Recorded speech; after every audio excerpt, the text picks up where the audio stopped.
चलिए आज हम आपको भारत के कुछ ऐसे रैप बादशाह से मिलवाते हैं जो दुश्मन पर हथियार से नहीं बल्कि अपने शब्दों से वार करते हैं और इनके रेफरेंस गेम बड़े बड़ों को हिला देते हैं। नंबर 10 बादशाह। डीजे वाले बाबू, गेंदा फूल और प्रॉपर पटोला जैसे कई पार्टी एंथम बनाने वाले रैपर बादशाह को कोई कैसे भूल सकता है। बॉलीवुड और पंजाबी म्यूजिक इंडस्ट्री में आज इन्हीं का सिक्का चलता है। बात कैची हिट म्यूजिकल ट्रैक बनाने की हो या रैप बनाने की, बॉलीवुड में बादशाह जैसा कोई नहीं है। कई लोग इन्हें बॉलीवुड की सक्सेस म्यूजिक मशीन के तौर पर भी जानते हैं, लेकिन इनका असल नाम आदित्य प्रतीक सिंह है।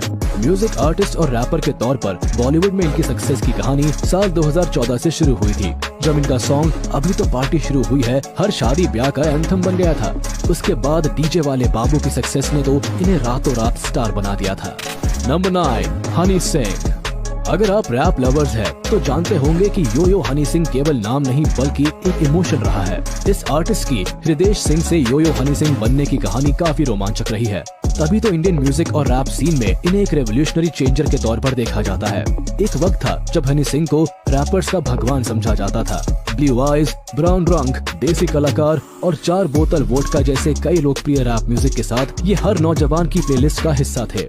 लेकिन फिर अपने करियर के पीक पर ये मार्केट से कहीं गायब हो गए। कुछ लोगों का कहना था कि डिप्रेशन का शिकार हो गए थे, तो कहीं अफवाह ये भी थी कि नशे की लत से छुटकारा पाने के लिए ये रिहैब सेंटर के धक्के खा रहे थे। करीब 2-3 सालों के ब्रेक के बाद ये बॉलीवुड में वापस लौटे और अपने पहले ही गाने मखना से दोबारा पॉपुलर हो गए। Number 8 Dino James. Indian rap में एक यूनिक फैशन और म्यूजिक सीन का तड़का लगाने वाले डीनो जेम्स एक जाने माने रैपर और आर्टिस्ट है। आज किसी भी रैप को हिट कराने के लिए केवल इनका नाम ही काफी है। गर्लफ्रेंड, लूजर, दूरिया, लॉस्ट, हुए इश्क जैसे पॉपुलर रैप सॉन्ग निकालने वाले इस आर्टिस्ट की कहानी कुछ ऐसी है कि 2002 में कई बड़े सपनों के साथ ही मुंबई आए थे, लेकिन अपनी जरूरतों को पूरा करने के लिए ये केवल एडवर्टाइजिंग एजेंसी में नौकरी करते रह गए। हालांकि इन्होंने 3 एड शूट में काम भी किया, लेकिन फिर इनकी दिलचस्पी म्यूजिक में कुछ ऐसी बढ़ी कि आज इनकी गिनती भारत के होनहार रैपर्स में होती है। खास तौर पर इन्हें इनके लूजर रैप ट्रैक के लिए काफी पसंद किया जाता है। नंबर 7 राजा कुमारी। इंडियन रैप सीन में लड़कों का दबदबा भले ही थोड़ा ज्यादा हो, लेकिन बात जब फीमेल रैपर्स की आती है तो राजा कुमारी लड़कों को कांटे की टक्कर देती है। बोल्ड, ब्लंट लुक्स और यूनिक स्टाइल के साथ जब ये रैप करती है तो इनके शब्दों के वार देखने लायक होते हैं। असल में आंध्र प्रदेश से ताल्लुक रखने वाली ये आर्टिस्ट कैलिफोर्निया में रहती है, लेकिन ये कई बड़े आर्टिस्ट के साथ काम कर चुकी है और बॉलीवुड की भी कई म्यूजिक एल्बम का हिस्सा रह चुकी है। वखरा स्वैग और रेस के अल्लाह दुहाई सॉन्ग की रैप लाइंस भी राजा कुमारी का ही रिटन पीस है। वहीं इनके सिंगल डेब्यू की बात करें तो ये कई इंग्लिश रैप बना चुकी है। सिटी स्लम रैप के लिए तो ये डिवाइन के साथ भी कोलैब में दिखाई दी थी। Number 6 MC stand. 12 साल की उम्र में रैप को अपना फर्स्ट लव बनाने वाले MC स्टैन आज इंडियन हिप हॉप म्यूजिक में जाना माना नाम है। पुणे के इस प्रोडक्ट का असल नाम अल्ताफ शेख है, जिसने 7th ग्रेड में अपना पहला रैप लिखा था। बचपन से ही कव्वाली म्यूजिक के बीच अपना बचपन गुजारने के चलते इनके रैप में दर्शकों को काफी स्ट्रॉन्ग लिरिक्स सुनने को मिलते हैं। हालांकि अपने रैपिंग करियर में MC स्टैन ने बी बॉइंग और बीट बॉक्सिंग पर भी काफी काम किया है, लेकिन लोग इन्हें हिप हॉप म्यूजिक के लिए ज्यादा पसंद करते हैं। आज इनकी उम्र केवल 23 साल है, लेकिन रैप म्यूजिक में ये कई नायाब रैप बना चुके हैं। खास तौर पर इनके वाटा, एक दिन प्यार, खुजा मत और लोकी जैसे रैप फैंस के बीच काफी पॉपुलर है। नंबर 5 रफ्तार। बॉलीवुड म्यूजिक और अंडरग्राउंड रैप दोनों ही सीन में अपनी पकड़ रखने वाले रफ्तार को कौन नहीं जानता। बॉलीवुड में कमर्शियल सॉन्ग से लेकर रैप में डिस वॉर तक हर फील्ड में इन्होंने अपनी लिखाई का जादू चलाया है। आज आप इन्हें रफ्तार के नाम से जरूर जानते हैं, लेकिन केरला से संबंध रखने वाले इस आर्टिस्ट का असल नाम दिलिन नायर है। म्यूजिक से इनका नाता बचपन से ही जुड़ गया था, क्योंकि इन्हें पहले से ही लिंकिन पार्क और एमिनेम जैसे आर्टिस्ट को सुनने का शौक था। फिर बड़े होने पर इन्होंने कई पंजाबी म्यूजिक बैंड के साथ भी काम किया और 2016 में सोलो आर्टिस्ट के तौर पर अपना गाना स्वैग मेरा देसी भी रिलीज किया। बस तभी से ये बॉलीवुड में एक से बढ़कर एक हिट देते आ रहे हैं। आज ये कलमकार म्यूजिक लेबल के को ओनर है और रैप फील्ड में एक जाना माना नाम है। Number 4 Krishna. Indian hip hop scene में लिरिकल गॉड के नाम से मशहूर कृष्णा को शायद आप गली बॉय से पहचानते होंगे, लेकिन दिल्ली के इस रैपर की कहानी काफी पुरानी है। इनका असल नाम कृष्णा कौल है और ये रैपर के तौर पर इन्होंने अपने करियर की शुरुआत साल 2006 में माई स्पेस से की थी। तब ये केवल 14 साल के थे। शुरुआत में लोग कृष्णा को यंग प्रोस्पेक्ट के नाम से जानते थे, लेकिन इनकी पॉपुलैरिटी में इजाफा तब हुआ जब ये गली बॉय में बड़े बड़े रैपर्स के साथ स्क्रीन शेयर करते नजर आए। गली बॉय की कुछ रैप बैटल्स भी इन्होंने ही लिखी थी। जल्द ही रफ्तार के साथ मिलकर इन्होंने कई बड़े रैप भी बनाए, जिसमें हाई बार्स और रेफरेंस गेम के चलते इन्हें हिप हॉप का लेजेंड कहकर भी बुलाया जाने लगा।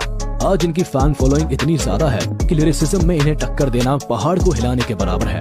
हाल ही में कृष्णा एमईवी के साथ अपने डिस वॉर को लेकर सोशल मीडिया पर छाए हुए हैं। इससे पहले भी मुंह फाड़ के साथ इनकी रैप बैटल काफी लंबी चली थी, लेकिन इस बार दोनों रैपर्स के बीच की लड़ाई काफी पर्सनल मोड पर आ चुकी है। नंबर 3, एमिवे। कहते हैं इंडियन हिप हॉप सीन के 2 गोल्डन रूल्स है। पहला, कभी एमिवे पर डिस रैप मत करना, और दूसरा कि पहले रूल को हमेशा याद रखना। 17.9 मिलियन सब्सक्राइबर्स के साथ एमिवे भारत के सबसे ज्यादा फॉलो किए जाने वाले रैपर है। खास बात है कि इन्होंने अपनी सक्सेस की कहानी खुद लिखी है। इंडिपेंडेंट अंडरग्राउंड रैपर के तौर पर ऑडियंस के बीच साल 2014 में ये अपने बंटाई ट्रैक के लिए काफी लोकप्रिय हुए थे, और इसके बाद इनके मचाएंगे और ग्राइंड ट्रैक को ऑडियंस से बेतहाशा प्यार मिला था। रफ्तार के साथ अपने डिस वॉर को लेकर भी एमिवे कुछ साल पहले वायरल सेंसेशन बन गए थे, लेकिन हाल ही में कृष्णा के साथ इनकी रैप बैटल काफी चर्चा में है। कृष्णा के रिप्लाई पर ये 2 गाने पहले ही निकाल चुके हैं, लेकिन सोशल मीडिया पर मिली ट्रोलिंग के चलते इन्होंने अपना रैप यूट्यूब से हटा लिया है। नंबर 2, नेजी। नेजी को इंडियन हिप हॉप म्यूजिक का ओजी कहना गलत नहीं होगा। इन्होंने कभी एक आईपैड म्यूजिक से अपने रैपिंग करियर की शुरुआत की थी, और आज इनकी गिनती इंडिया के बेस्ट रैपर में होती है। मुंबई के धारावी से निकलकर इनके नावेद शेख से नेजी बनने की कहानी काफी इंस्पायरिंग रही है। गली बॉय में रणवीर सिंह द्वारा निभाया गया किरदार भी कहीं न कहीं इनकी लाइफ से ही इंस्पायर्ड है। आर्टिस्ट के तौर पर नेजी के रैपिंग करियर की शुरुआत साल 2014 में हुई थी, जब इन्होंने अपना सिंगल सॉन्ग आफत लॉन्च किया था। ये गाना अपने पहले ही दिन से वायरल हो गया। इसके बाद अपने बम्बईया स्टाइल में रैप करते हुए इन्होंने कई रैप लॉन्च किए, जिसे दर्शकों का काफी प्यार भी मिला। मेरी गली में रैप सॉन्ग के लिए इन्होंने डिवाइन के साथ कोलैब भी किया, जो कि इनके करियर का ब्रेक थ्रू रैप साबित हुआ। आज इनकी पॉपुलैरिटी कुछ ऐसी है कि लोग इन्हें इंडियन रैप का पायनियर कहकर बुलाते हैं। Number 1, divine. भारत के बेस्ट रैपर के ओहदे पर पहला नाम डिवाइन का आता है। इनकी जिंदगी से इंस्पायर्ड गली बॉय फिल्म तो आप सभी ने देखी होगी, लेकिन मुंबई के इस अंडरग्राउंड आर्टिस्ट की सक्सेस की कहानी शायद आप नहीं जानते होंगे। डिवाइन का असली नाम विवियन फर्नांडिस है, और साल 2011 में इन्होंने अंडरग्राउंड रैपर के तौर पर अपने करियर की शुरुआत की थी। पहले ये इंग्लिश में रैप करना पसंद करते थे, लेकिन बाद में इन्होंने हिंदी में रैप करना शुरू कर दिया। एक समय पर ये मुंबई फाइनेंस क्रू का भी हिस्सा थे, जहाँ इनके ये मेरा मुंबई ट्रैक को बेस्ट म्यूजिक वीडियो अवार्ड भी मिला था। लेकिन सिंगल आर्टिस्ट के तौर पर इनके फेम की कहानी जंगल शेर एल्बम से हुई। इसके अलावा भी इन्होंने मेरी गली में, आजादी, अपना टाइम आएगा, काम 25 जैसे कई आइकॉनिक रैप बनाए, जिसकी वजह से इंडिया में आज भी इनकी एक अलग लेगेसी बनी हुई है। अब आज के लिए शब्दों से तीखे वार चलाने वाले इन रैपर्स की कहानी को यही खत्म करते हैं। हमें कमेंट सेक्शन में जरूर बताएं कि आखिर कौन सा रैपर आपकी पर्सनल प्लेलिस्ट का हिस्सा है और किसके लिरिकल स्टाइल में आपको दम दिखाई देता है।